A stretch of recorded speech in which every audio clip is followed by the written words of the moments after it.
RPG 그대로의 RPG 불멸의 전사 2.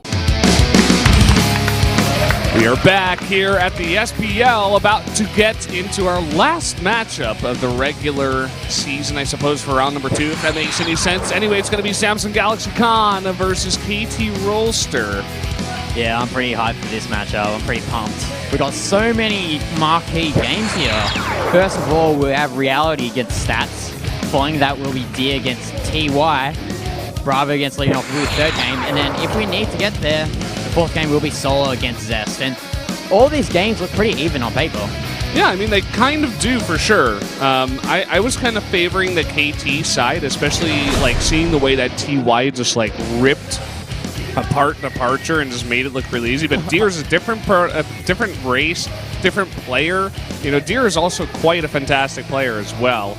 And then Reality, he's showing signs of life, right? He's getting better and better, but he's up against Stats. You know, it's like all these players that have just been doing a lot better this year going up against these Titans. Yeah, I was like so surprised how well TY played against Departure, especially considering the fact that TY openly admitted he was hungover, I guess, in the yeah, they asked him in the interviews. I love how Armani's eating the free popcorn here at the Pum Bar, I believe it's called, upstairs. Get some free popcorn, get some free drinks, and you can see the sandwiches that the lovely KT fangirls have given to all the casters here.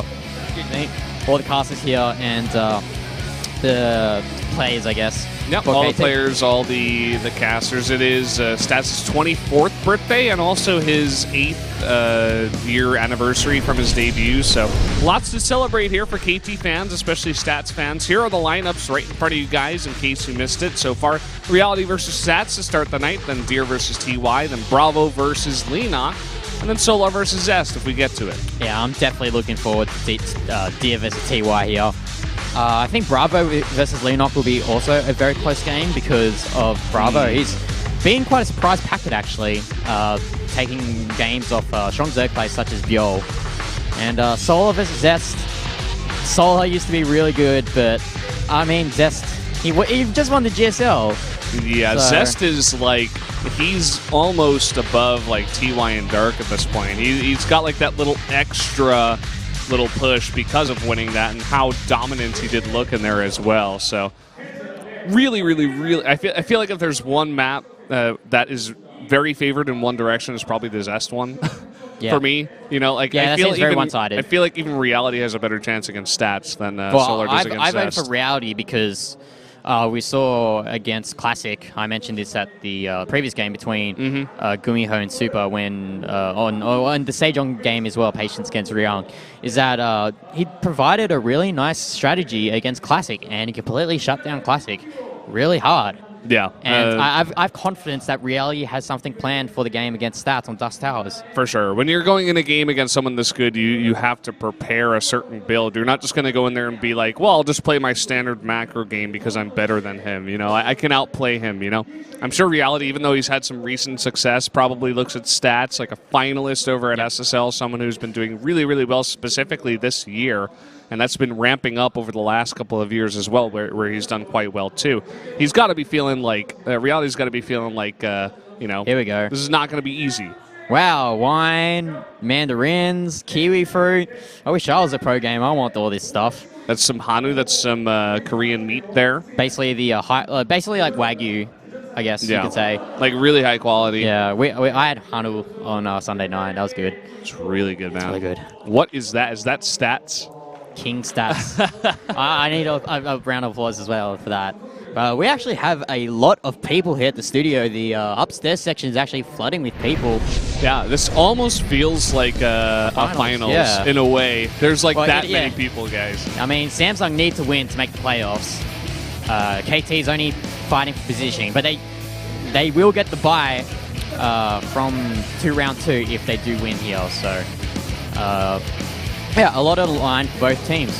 Yeah, for sure. And this is our first matchup, Reality versus Stats, 6-3 versus 7-3. Reality doesn't have as many individual results as Stats does, to be sure, but Reality's really turning it on these days. Wouldn't be surprised to see him do really well in the upcoming qualifiers on both Wednesday and Thursday for GSL and SSL. Yeah, I would be actually shocked if Reality doesn't make it through, but we see here the predictions. Me and Chase, though, actually going for Reality. Yeah. Stats is like the safe pick, I'd say, but Reality is really he's not an up-and-comer per se, but he's doing much better these days. Guys, we're going to jump into game number 1, Reality versus Stats, right now.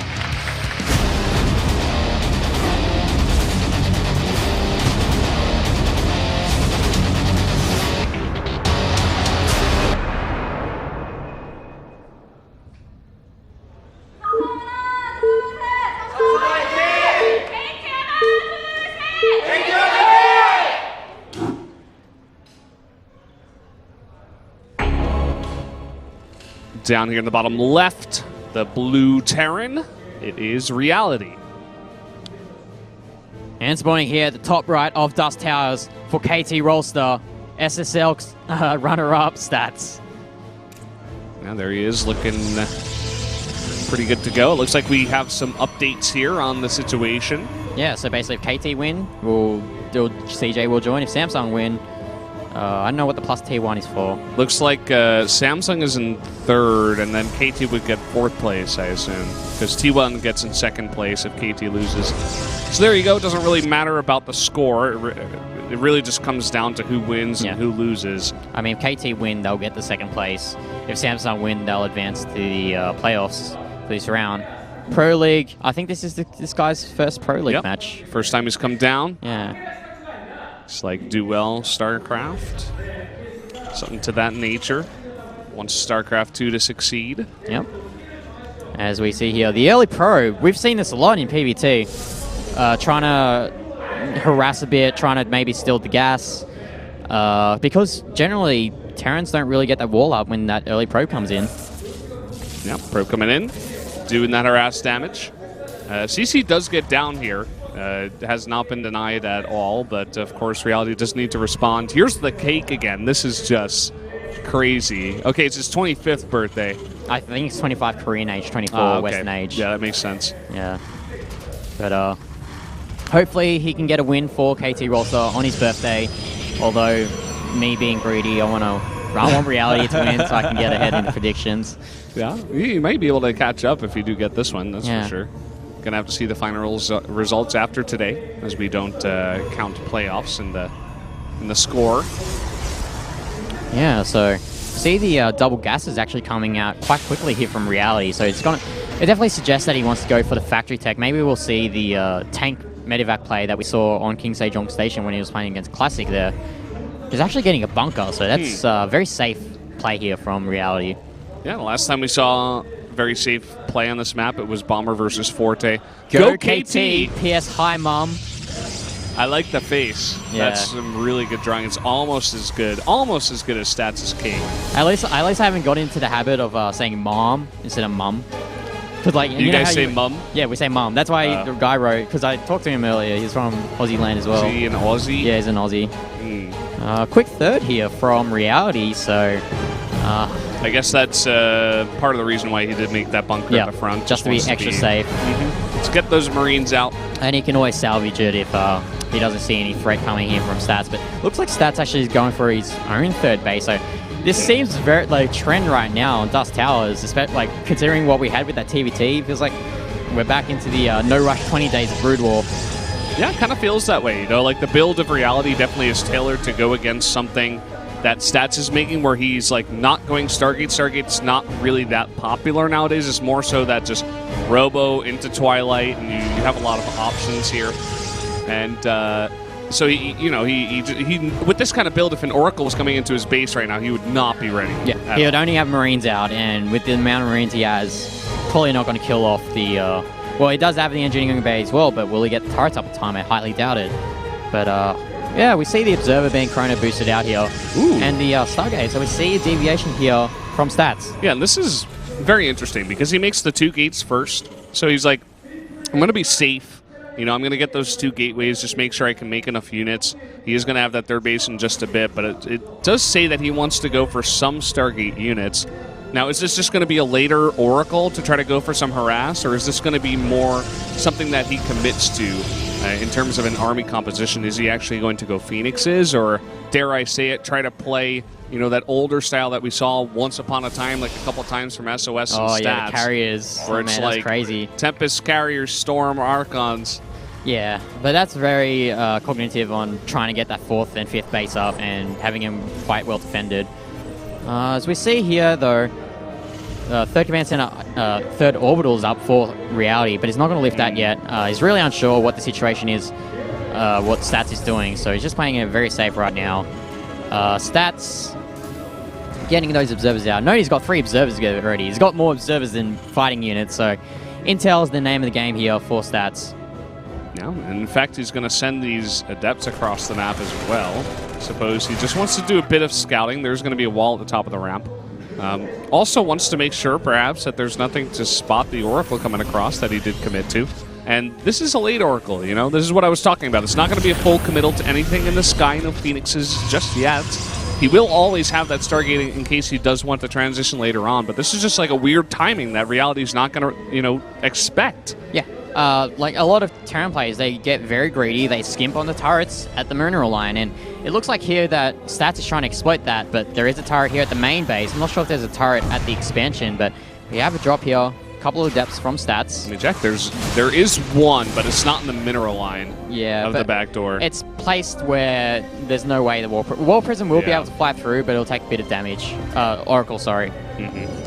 He is going to make a Void Ray too. Now, I don't think he's going to commit to a lot of Void Rays. No. Dusk Towers is this kind of map. We've seen this a lot, actually, where you get the Void Ray just to stop drops. You can patrol it. Also, the Liberators, Void Rays are great against defending those.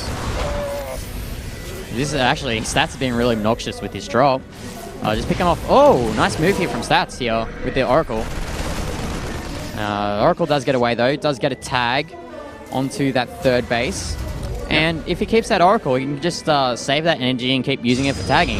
Yeah, and just like you were saying, Fusion Core coming down, and the only way to deal with the upgraded range Liberators are the Void Rays. And he's making even a 2nd one, just to make sure, because he knows this is a very common follow-up from the Terrans nowadays. Oh, a nice pick-off there from Reality. Sniffs out Observer, but he still has that army tagged. As you said, the Fusion Core is going down. No doubt we'll be seeing Liberator range coming from Reality. And Stats knowing that Reality has no army whatsoever to kill him. He's taking his 4th base. And if given enough time, we might actually see that, not Corsair, the Carrier Tempest Storm Death Ball that we saw from SOS. Perhaps. You know, he is getting that Storm. He does have a couple of Void Rays for now. But if he did make that transition now, I feel like that would be just a little bit too risky. Doesn't really have enough on the ground to deal with what Reality's got at this point, especially as he is moving across the map now. It looks like Reality, he's moving across the map. His combat shields, his +1 arm is nearly done. He's looking to hit a timing here.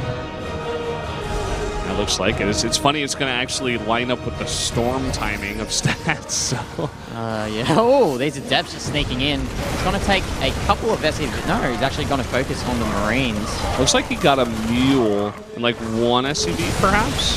No, I think just a Mule. But he traded quite efficiently with those Marines, so... Well, you can see the Fleet Beacon, so we're probably going to see, adding Stargates, we're probably going to see the Carrier Tempest play with that Storm to help defend the bases. Yeah, and look at this, even in the middle of the map, not in the middle of the map, but in the middle, in between the 4th base and the 3rd base, he's setting up this really interesting kind of defense where it's 3 cannons in a pylon, and then another 3 cannons in a pylon, and then another one by the 4th base. So he's just making this wall of like pylon cannons to defend here. Oh, the army is out of position here from Stats, but nice tag here on Medivacs. Reality decides against dropping at the main base. And, it's Tempest. It's not going to be carriers, as we saw from SOS, but taking advantage of how the map is architecturally set, gonna try and just sit on 4 bases and accumulate that death ball of air units. I think he's going to be able to be honest. With this much of a commitment to that much defense, like there's another core of them that you guys didn't see down there with a pylon and 3 cannons. And yeah, here we go. This is the full like array. With this much of a commitment, can Reality really go in there? Maybe if he gets like a huge number of Liberators to siege up with that range towards that wall at the front. I think the best course of action in terms of harassment from Reality is not to attack head-on to this cannon placement, but just to harass with medevacs. Because there's not really much anti-air to deal with medevac. But it looks like Reality wants to fight this. Yeah, he's going in, and here are the storms raining down. He's got more where that came from. Stats is just sitting back. He's like, okay, you really want to attack into this? Are you sure? Nah, I think Reality should just... Oh, nice Liberator play here. How did that get back there? Yeah, I thought there was squeaked on through. Yeah. But the Tempests are out, so those Liberators will be less useful. They'll still be useful, but not as effective as they would be earlier on before the Tempests come out. And this Marine... Oh, wow. Doesn't pick it off. Oh boy, he still hasn't dealt with this Liberator. Void Ray coming in. Looks like it'll get 2 kills. That will be the end. It gets a 3rd one there, just barely. Liberator comes over here for the defense himself, and it looks like Reality wants to push again. Yeah, see the Liberators though, but there's so much energy on these High Templars. The Storms can just infinitely keep casting onto the army, but it looks like Reality actually wants to push here. Yeah, Stats is like, okay, you can kill all of that. You can kill all my cannons, my pylons. I'm totally fine, but I'm taking out so much of your army at this point. You have to remember as well, cannons do not cost supply, so he can just keep massing cannons. And that's exactly what he's doing. And he can just sit here on these 4 bases, and Reality is just going to keep throwing units to try and break through. And look how many Tempests there are out here for Stats. And here's where he adds in the carriers. Once he gets that core of 6 Tempests, he's like, okay, now it's time to go for the switch. And this is where we get to this just nearly unbeatable death ball, where it's just super, super late game air toss, plus Storm, plus Archons if he wants. Also, Adepts will be eventually thrown away. He can add in more Immortals or Archons as he sees fit. Yeah, Reality needs to reevaluate the situation right now. I think the best course of action for him would be to add more starports, get more Liberators, get more Vikings for the anti-air, possibly a Raven, because PDD is actually pretty useful for the attack of the Protoss. And Ghost as well, with the EMP, is going to be really useful for those High Templar.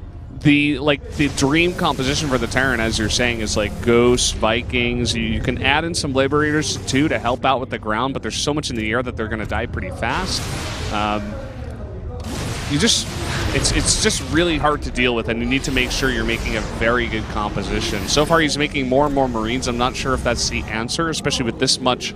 There's 8 High Templars with pretty much full energy by this point in this game. You need to EMP them or snipe them to get rid of them. But I mean, we see here that this cannon play reminds me of there used to be an old pro gamer called Naura.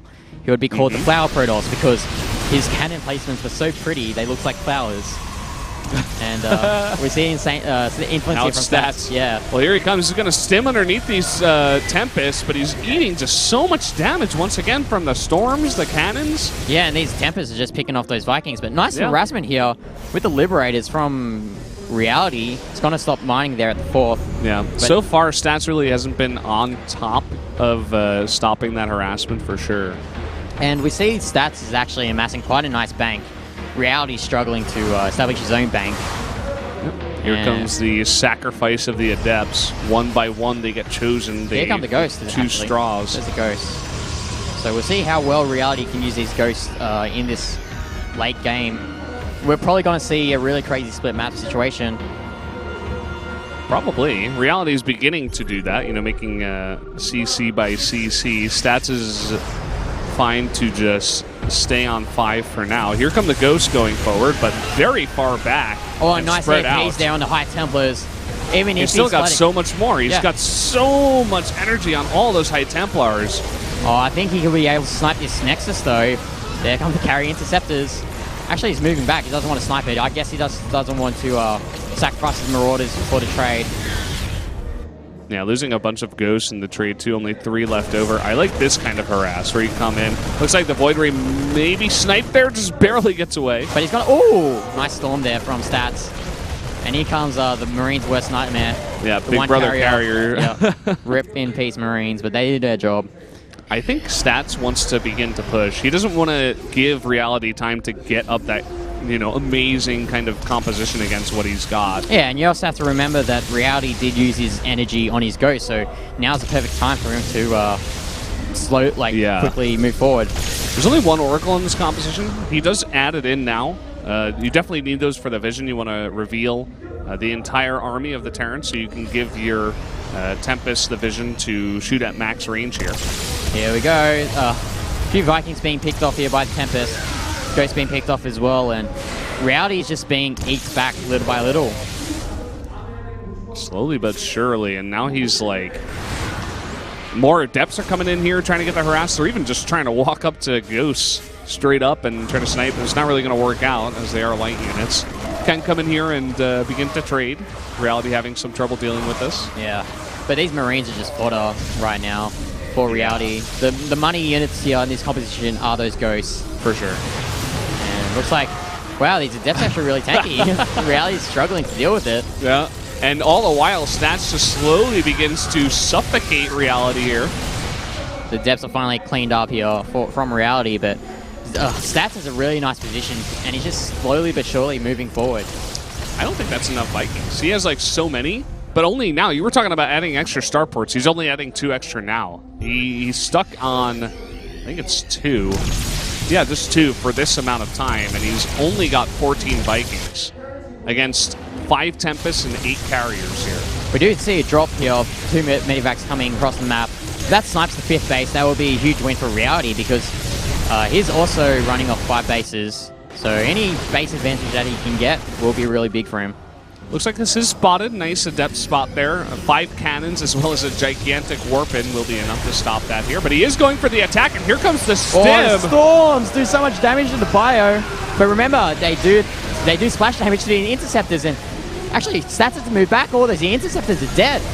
They are all dead. He has more Storms, but he is running out of them by this point. He doesn't have much underneath there, in fact. And these Marines can just sit under this army and just kill everything. This is an amazing play here from Reality, but also a blunder from Stats storming his own Interceptors. Yeah, look at this, and now he's on the run, and these Tempests, these air units are so slow. A bunch of Warpins here are getting Stats to supply, but Reality definitely wins this fight. Oh man, that was sick play there from Reality.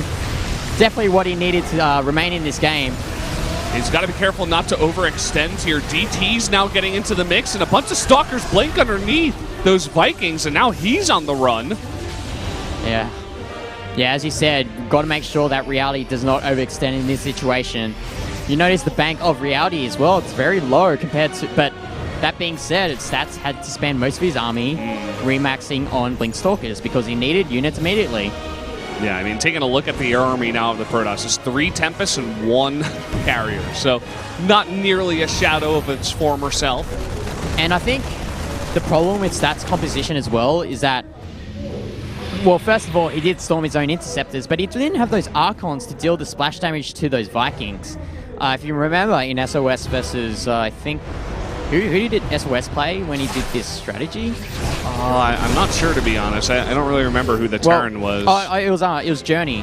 When he was playing against Journey, he had that bulk Archon count to help deal splash damage to the air units. And Storms, sure, they do a lot of splash damage, but it's not sustained splash damage like Archons do. I like how Stats is being very consistent with the harass. He even shuts down the gold base down towards the south, and once again warps in Adepts towards the top left. He's keeping Reality essentially on 5 bases as well. That's very important. You said any kind of base advantage that Reality could get at this point would be nice, but Stats keeping him low. Yeah, it's going to deny that gold base dropping there at 6 o'clock. And Stats is actually doing a really nice job with this Warp Prism harassment, considering the fact that we are pretty late into the game.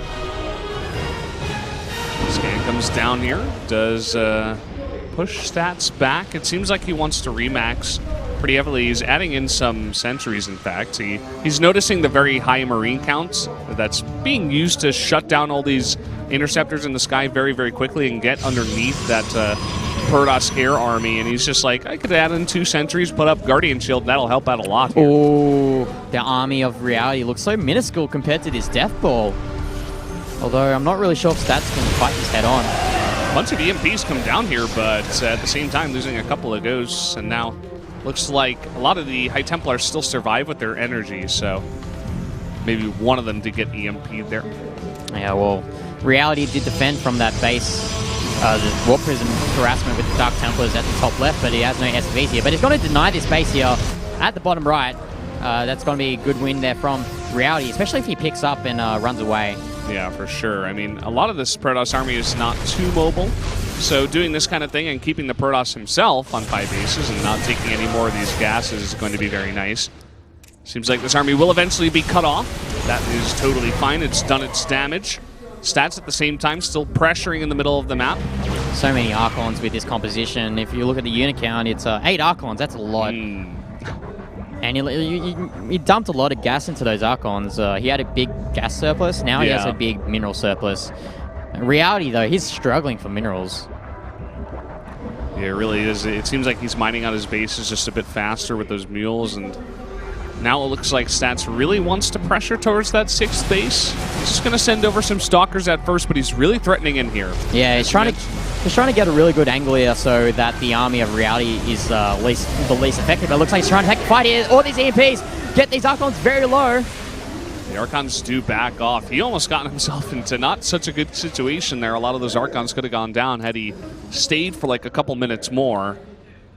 As looks like this Liberator. Oh, that's so smart. Welcome back to the game, Liberator. If you remember, he sniped that Void with the drop that denied the 6th space. So he's like, okay, now I opened up a spot for the Liberator. Just thinking on his feet right now is Reality. He's looking really good. Yeah, because Liberators aren't really useful now except to deal with the interceptors of those carriers. But this is death harassment, so annoying for Reality here. Coming in here now with the Blink Stalker Force too. He's actually just going to fight this. And he is going to lose, of course. But okay to throw away some of those units. I suppose he wants to open up some supply for the carriers anyway. Yeah. And this game is doesn't look destined to end anytime soon, as both players are just jockeying back and forth, trying to defend their armies. And another Liberator here from Reality. I love this play here from him. 11 kills, 12 kills. A Tempest has to come over and deal with that. And seems like now it's finally been dealt with, and both players have secured a 6th base. Oh, nice storms on the Vikings, but counter EMPs from Reality is gonna divide the armies. Excuse me. Yeah. Look at Stats defending the one morphing Archon, and then he throws it forward to its death. The sacrificial Archon.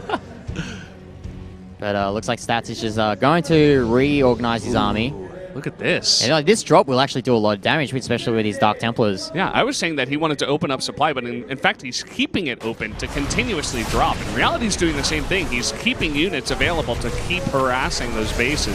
And I'm actually surprised that that 5th base of Reality is nearly mined out. And those 2 Stalkers at the gold base have just been such a nuisance for Reality. Yeah, they really are. Look at this. Drop coming in here, and all those cannons are going to be unpowered, so he's just going to try to target down that Nexus. The Nexus is going to go down. There's one Tempest trying to help out here, but as long as he focuses down... No. Oh, it's going to be so close. Dark Templar. He chronoed the Nexus as well to get the shields up, and it's not enough. And it looks like we're going to have a fight here. Oh, look at this. All of the Terran's army is all bunched up, and the storms hit everything, and everything just dies. That's going to be the one fight that wins Stats the game. Oh, Reality being so sloppy there with his army control. Completely caught off guard. He's probably distracted by that Nexus kill. Oh, man. Oh, man. Just one false step. We say this all the time. You bunch up your army. He was doing such a good job at spreading his units and just fighting against this type of Protoss army. The Archon's also helping out for sure, but that's going to be it. GG. Stats will get game number 1 here for KT in a 23-minute bloodbath. Yeah, that game was really close, but Starcraft, I keep saying this time and time again, is a game of milliseconds, and that army getting caught off guard. Like, if he just moved back and just reorganized it. They're red. His eyes are red right now. Maybe he wasn't blinking in that game. Yeah. That was, yeah. Reality, he sniped that Nexus, and Stats was barely mining at all. And if he just moved his army back and not engaged so sloppily, he would have, Reality would have had a big chance of winning it, but unfortunately, just small mistakes like that cost you games. And yeah, but at the same time, it really is a testament to how far Reality has come. Like, imagine how close that game was, and if those guys went in the head-to-head in a best-of-5, best-of-7 series, Reality definitely would have a chance to take it against Stats after seeing that game. Yeah, for sure, but KT do have the 1-0 lead here. Next game will be D against TY on Frost. no doubt this is the marquee match of this series. Oh yeah, Deer versus TY. This is like, who is it? Deer went up against Zest in the round of 4 of the GSL. On the other side, it was TY versus Pure. Yep. Like, these guys are basically a round of 4 individual league matchup. And it is a best of 1, but this is, as you said, this is the big match of the night. Yeah, and we saw really impressive strategies in Terran versus Protoss in the GSL final from TY. Sure, some of them didn't really work out because TY was nervous or TY was playing against someone like Zest. Yeah. So I'm really curious to see how these strategies will do against Deer. And has he prepared another strategy for Deer? I would say that he definitely should have. And coming into this one, I'm heavily favoring TY, in fact. It looks close, but especially after, you know, the loss, we thought, hey, where is TY's mindset at? And in fact, some people even voted for departure. I think it was Kanata. You know, it's hard to take his predictions seriously at times, but he did vote for departure, where in the past it would always be like a 7-0 for TY. Yeah. But he crushed departure. So I feel like his mindset is like the opposite, where he's like, I'm just going to kill everyone and not stop until I win a tournament. I mean, the adrenaline must be pumping in TY. He's so thirsty for a championship. And even though his Pro League performances haven't been equaling his individual league successes, he's still a very good player in Pro League. But the only reason his record's so bad is because he's playing against all the ace players. You mean TY? Yeah, TY, sorry. Yeah, I mean, he's not doing so bad in individual leagues either. He's really stepped it up this year. You know, he looked really good. I think it was the beginning of 2014. We always quote that 7-0 record that he had, where he looked just unbeatable. He was beating Protoss left and right when Terrans just could not beat Protoss at that time. And he kind of took like a dip. He was always good. He was always solid high tier, but now he's like top